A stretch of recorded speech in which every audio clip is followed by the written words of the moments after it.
do we as e-commerce operators combat this trend? When everyone is zigging, you want to zag. If we even look at email, right, we see that customer habits continue to change.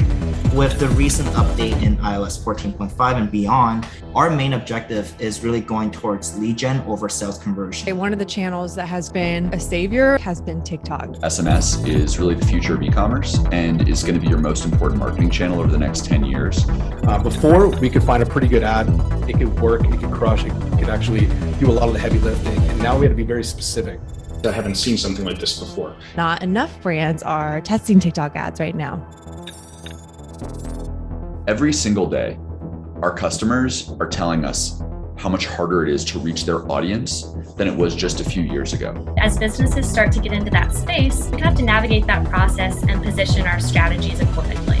Those that can build and foster community are going to win in 2022 and beyond. There's no question about it.